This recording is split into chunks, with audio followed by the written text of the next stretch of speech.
Boa tarde, gente, ou boa noite, ou bom dia, depende da hora que vocês estão vendo esse vídeo, né? Mas, gente, é um prazer poder estar aqui como estagiário na turma de vocês, tá? Meu nome é Elvis Bezerra Santos, para quem não me conhece. E aí, eu e o professor estávamos conversando, né? Eu e o professor Alex, e hoje nós vamos dar início aos assuntos relacionados às leis de Mendel, tá? Tem duas leis conhecidas e nós vamos fazer hoje uma introdução a essa primeira lei de Mendel, tá, joia? E aí vamos começar estudando um pouquinho sobre como essas leis operam, tá? Então, primeiro de tudo, a primeira lei de Mendel, ela é conhecida como o princípio da segregação dos caracteres, ou lei da segregação, e ela diz que cada característica é condicionada por um par de fatores que se separam na formação dos gametas.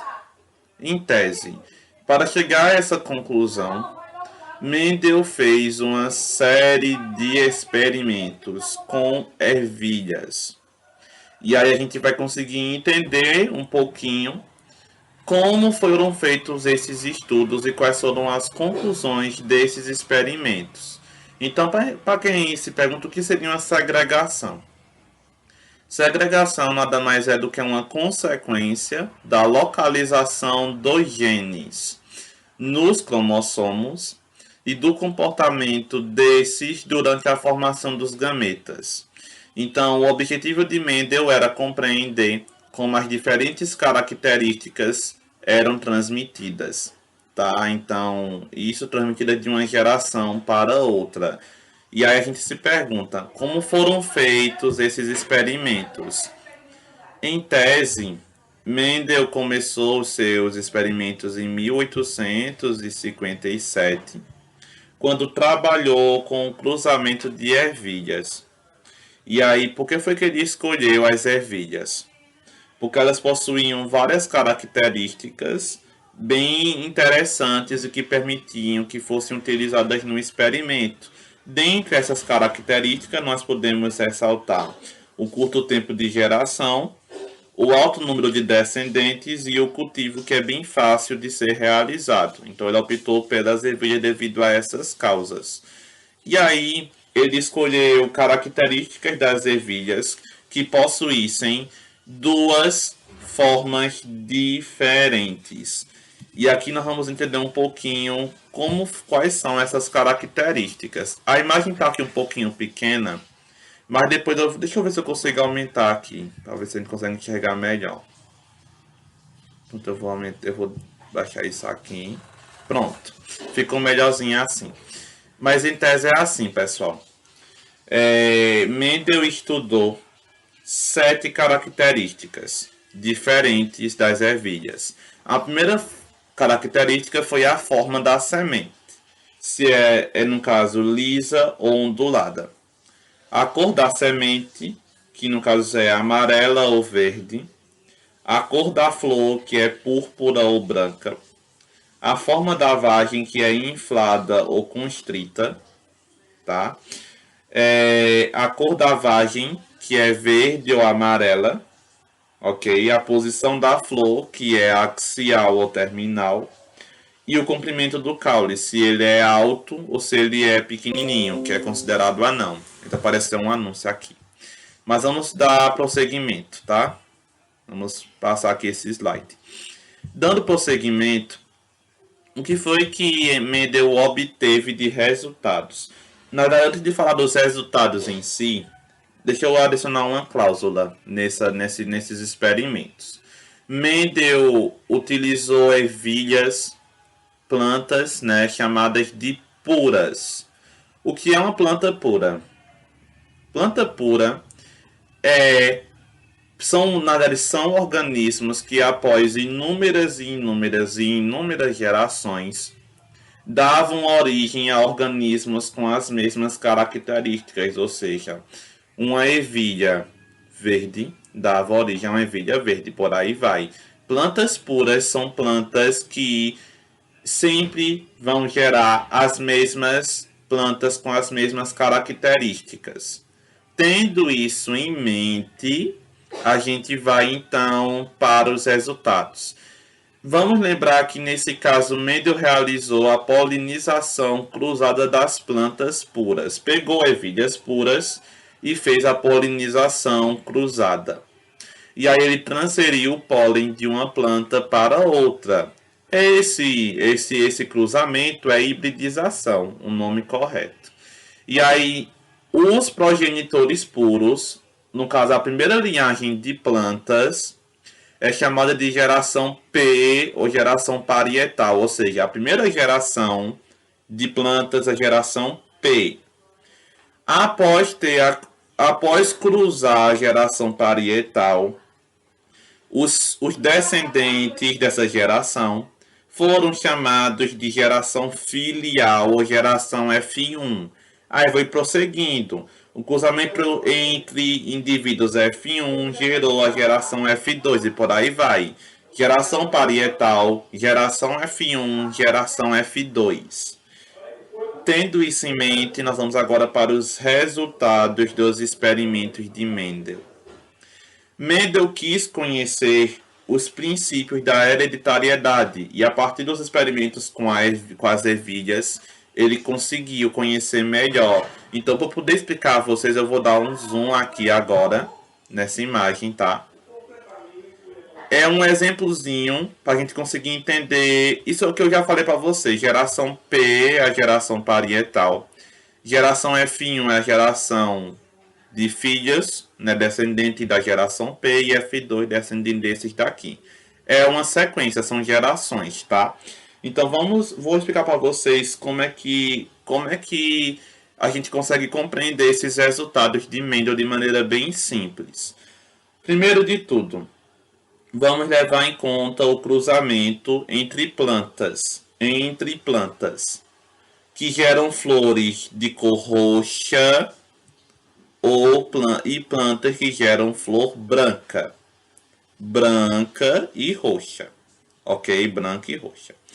Dito isso, Mendel realizou o cruzamento entre plantas puras que tinham flores roxas e plantas puras que tinham as flores brancas.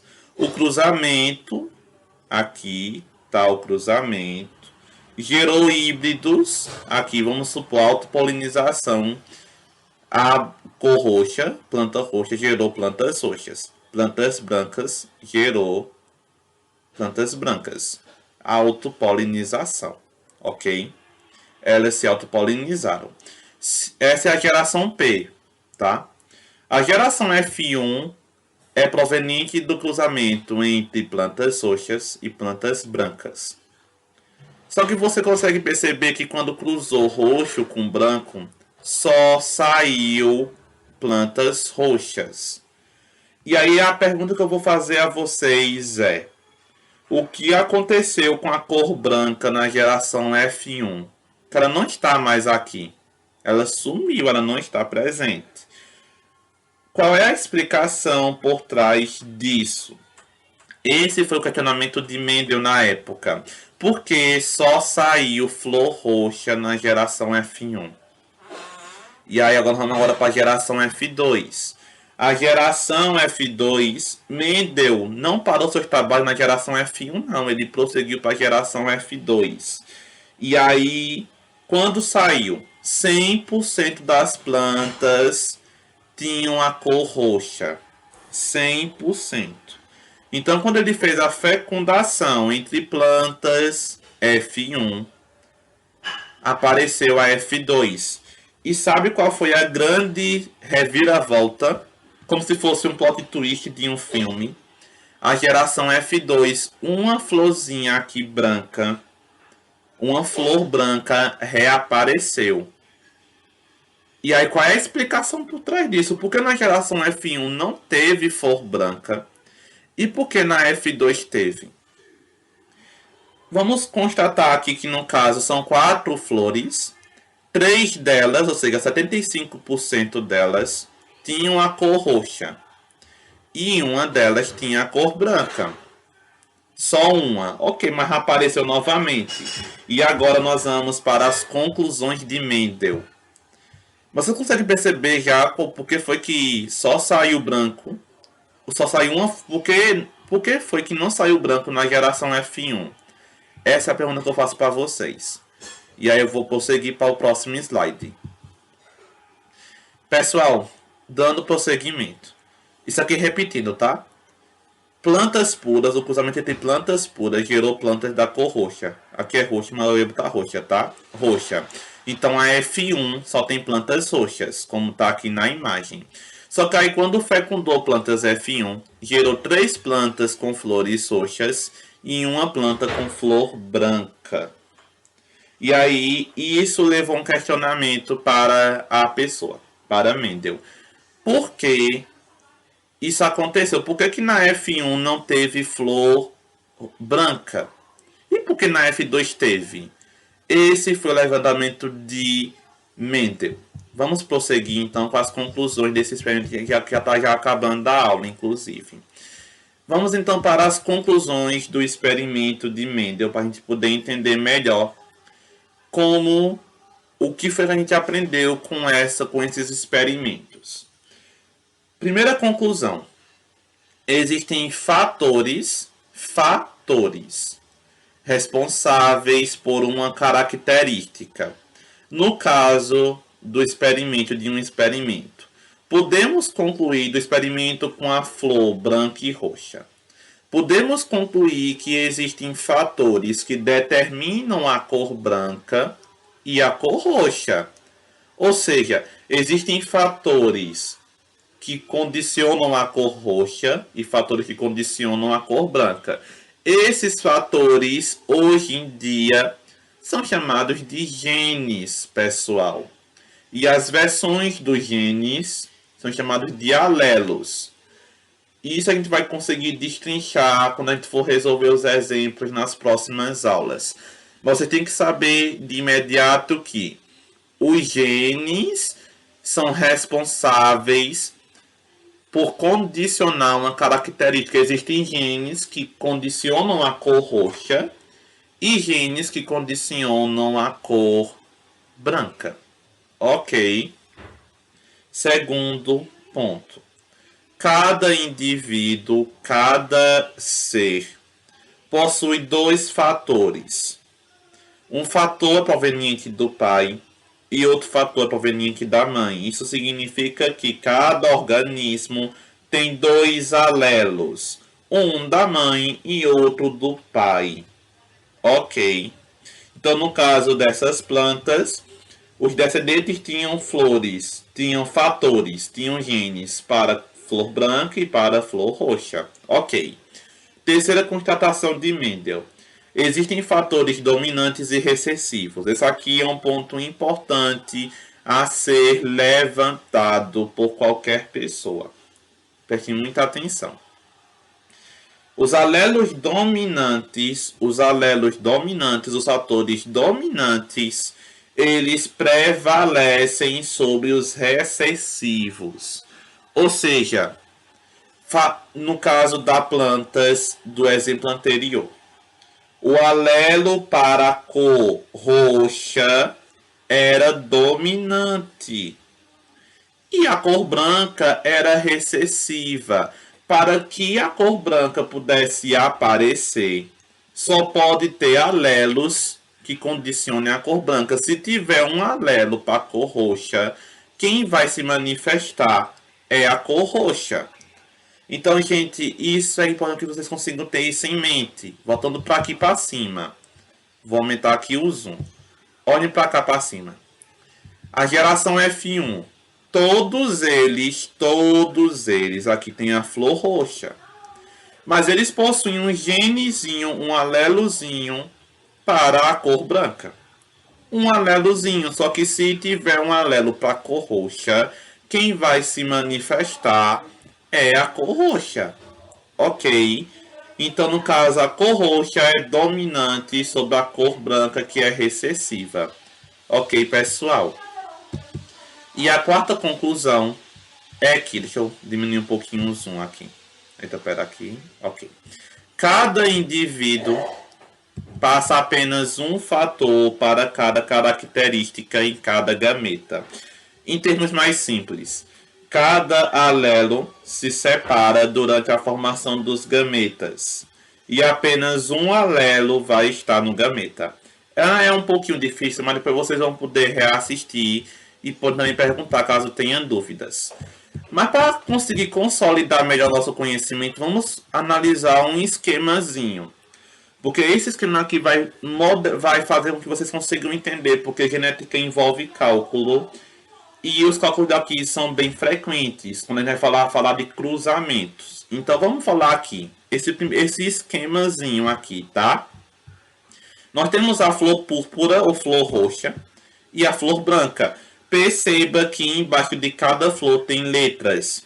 Pzão, Pzão, Pzinho, Pzinho. Por que eu coloquei essas letras aqui? Porque essas letras são os nossos alelos. Outro anúncio. Cada letra dessa são os alelos, pessoal. Perceba que a flor púrpura possui um genótipo. Dois alelos. Vamos logo diferenciar aqui. Flor púrpura, nós temos o fenótipo. Fenótipo é o que a gente consegue perceber, é a manifestação do genótipo. Genótipo são duas letrinhas aqui, são essas duas letras daqui, ó. Essas duas letrinhas. Pzão, Pzão, Pzinho, Pzinho. Perceba que o Pzão maiúsculo é dominante e o Pzinho minúsculo é recessivo. Então, nesse caso, minha gente, quando os alelos se separam na formação dos gametas e se combinam na fecundação, quando eu cruzo flor roxa com flor branca, nós vamos ter uma prevalência. Deixa eu aumentar aqui o zoom. Nós vamos ter uma prevalência de plantas roxas. Só que perceba que as plantas roxas vão ter um alelozinho para a cor branca. O que quer dizer? A cor branca, ela é recessiva. E se tiver um alelo maiúsculo, um P maiúsculo, ela não vai aparecer.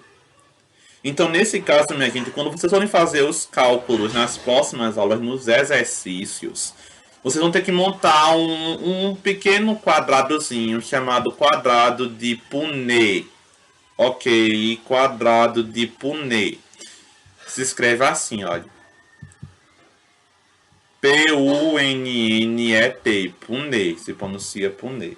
E aí, gente, as combinações, para a gente conseguir entender os cruzamentos, são feitas no meio do quadro de Punnett, ou quadrado de Punnett. Nesse quadro aqui, observe, nesse quadro aqui, isso aqui, tá?